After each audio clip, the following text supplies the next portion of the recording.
This is exactly what the Penguins needed, as a super hot start has calmed fans in Pittsburgh and has given Kyle Dubas and the rest of the team some leeway on how they can play the rest of the year on their plans going into the season. So in today's Penguins Digest video, we'll be discussing how Kyle Dubas has put together a pretty good surprising team, the good moves he made, and we're going to give Kyle Dubas some flowers throughout this video, and how maybe he could continue these, track record of good moves in today's episode of course, Penguins Digest. So welcome back to the channel, everyone. My name is Nikash Ganguli, and if you haven't subscribed to the channel, make sure you do, of course, subscribe. We are currently at 67.5% of viewers who are not subscribed to the channel.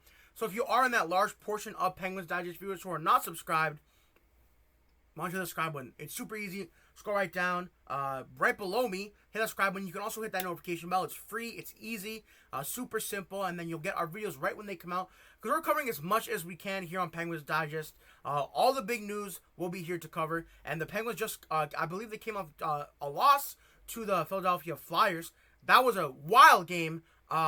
That was super interesting, and of course, it doesn't seem like Sidney Crosby faced any supplemental discipline for coming off the bench. He just wasn't not allowed to pour him the shit out. But today, they are facing the Minnesota Wild. So let's get into the base of today's video with this article from Josh Yohe, who has been carrying, for me especially, these videos a lot. Kyle Dubas deserves credit for Penguins' short and long-term future. The Penguins are off to a shockingly good start, but it's not just the folks on the ice who are getting them there, of course. So, Kyle Dubas, there's been a lot about Dubas, especially his first year with Pittsburgh. I thought when he traded for Karlsson, he signed Ryan Graves, did a lot of weird stuff that people didn't agree with fully. And I think, now that the Penguins are, I guess, in this rebuild, despite being 7-2-2 to start the season, everything is looking a little bit better, of course. So let's talk about some important moves Kyle Dubas did make. And, of course, let's start off with Anthony Mantha. So this was mentioned in the article. He signed Mantha at the inexpensive price of $2.5 million for one season. Mantha has been an outstanding addition to Evgeni Malkin's line, putting up 5 goals and 10 points through 11 games. The signing can benefit the Penguins in multiple ways. Now, obviously, the multiple ways, as Kyle Dubas is on our screen right now, the multiple ways that Anthony Mantha can benefit the squad is the most obvious one. He's playing well, which helps the Penguins win. I mean, he came off an injury this past season, I believe, was with Calgary.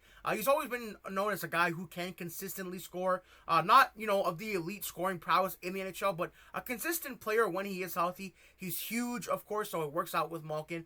And I think one thing that the many ways attributes to is possibly being traded. Now, I know we're all excited. The Pittsburgh Penguins are off to a super good start. Of course, 7-2-2, which is super important for the team. For team morale, obviously. But I think a lot of people are looking at this as realistically as they can. Maybe they can't continue this. Or obviously, Mantha's a point-a-game player. He's never done that before. Malkin's playing like this 13 again, but he's elite, so maybe he can continue that.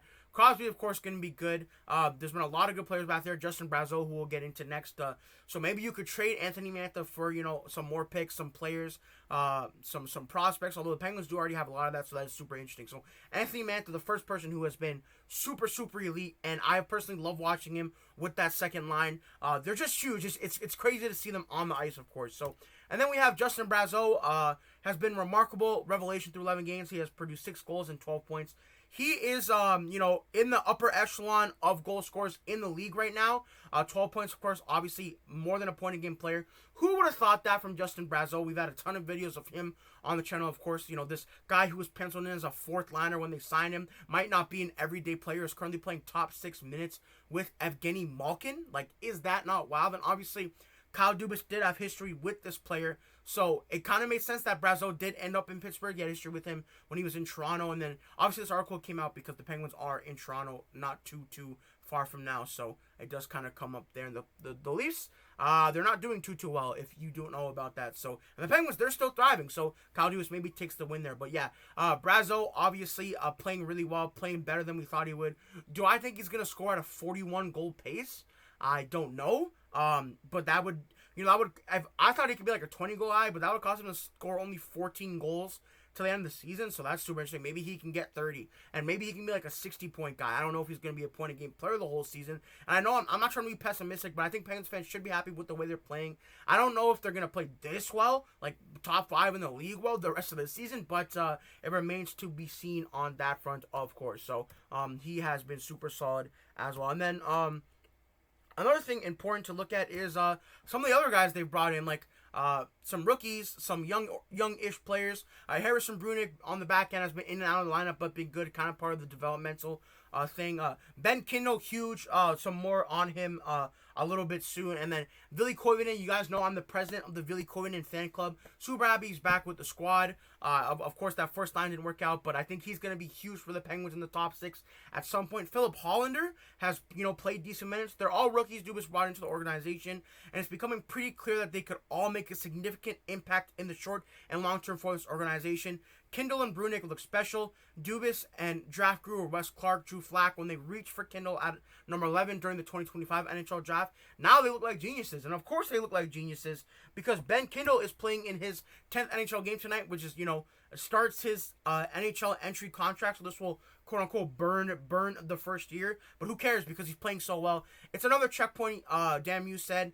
We're going to continue to elevate and to work with him using all departments and resources we have to make sure everything we're doing is the best thing for him now and for the future. So, with Rickard Rakell being injured, Ben Kindle has gotten more of an opportunity on that first power play unit. Of course, he's still that, rock third-line centers. We're playing great there. And I think Ben Kindle is playing super, super well. I don't think he'll go back to the WHL. I don't think you'll see him at the World Junior Hockey Championship unless the Penguins are not good, which would be very, very surprising to me if they're kind of, not even close to the playoff race then. But I think the Penguins are close to the playoff race. You should just go for the playoffs. So Ben Kindle, it seems like every single video I make on this channel, I'm talking about Ben Kindle somehow. Like even if we're talking about something completely unrelated, like a trade or a trade rumor or something like that, Ben Kindle comes up because he's been so good, and he has kind of taken away the need for the rebuild to be super, super accelerated because they can take their time. They have Crosby and Malkin. Kindle is the perfect way to insulate a guy like that. Again, he was born in 2007, which makes me feel really old. I'm born in 2003. So, obviously, Ben Kindle has been super, super good. And then, so I think that's been super good for the Penguins. Ben Kindle being just amazing. And then, obviously, tonight, for tonight's lines, on the forward group, Hollander still remaining on that first line. I know some Penguins fans didn't love that in the last video I made in the comments. It was like, obviously, that second line untouched. But I'm super excited for the Novak, Kindle, Koivunen line. I hope at some point Tomasino goes up there so you have a super young line, and then Duer, Lazat, Achari just seems like cemented fourth line there. So to me, the Penguins have a lot of consistency, a lot of structure, a lot of familiarity with their lineup. Not too much is changing now. There's no panic blenders that's going on. So I think it's a solid chance they can make the playoffs, of course. And then another person, Joshua, we talked about was also, all these, sorry, not another person, but just the way he's fitting these contracts, of course. Like, no one is making that much money. Malkin only makes 6.1. Might be his last year. We'll see how that goes. Crosby, obviously, 8.7. And then Russ makes 5.125. Like, these are all manageable, tradable, keepable contracts. So, that has been super good on that end, of course. And then, quickly, Patrick Watherspoon also, speaking of bargains, how about Patrick Watherspoon? He's been on the top pairing with Erik Karlsson, and simply put, he's been one of the Penguins' best defensemen. Steady as a rock and a perfect partner. He's only making $1 million annually and is under contract for 2 more seasons. So kind of similar to like what Mark Methot was doing in Ottawa with Pittsburgh. I know some of you guys might remember that, especially from that 2016 Cup run when they beat the Senators in the conference finals, of course. So Karlsson has looked steady. Again, just that structure, that familiarity, just that calmness of playing with the same person all the time. I think Patrick Watherspoon has been huge for them, and he has looked amazing. And then obviously Watherspoon, Karlsson, Ryan Shea, Kris Letang, Owen Pickering, Matt Dumba was super interesting. Owen Pickering is playing again, getting some regular minutes here. I know Matt Dumba hasn't been as amazing as you thought, but without Brunick, he's kind of coming in and out of the lineup as their developmental plan. There's a lot of super interesting stuff obviously going on there. And how can I not talk about Kyle Dubas' off-season acquisitions without bringing up Artur Shilovs, who has been amazing with Tristan Jarry, who's also been super solid. Was available because Vancouver Canucks boast an abundance of goaltenders, and Dubas wisely pounced on him. He's only 24, could potentially form quite a duo with number one goalie and winning Sergei Miroshov, and is only a restricted free agent next summer. So Artur Shields, I can't talk enough about him. But I believe, actually, tonight, Tristan Jarry will be getting the start against Minnesota. Again, the Penguins 7-2-2. The Wild have been struggling 3-5-3. I do expect the Penguins to take care of business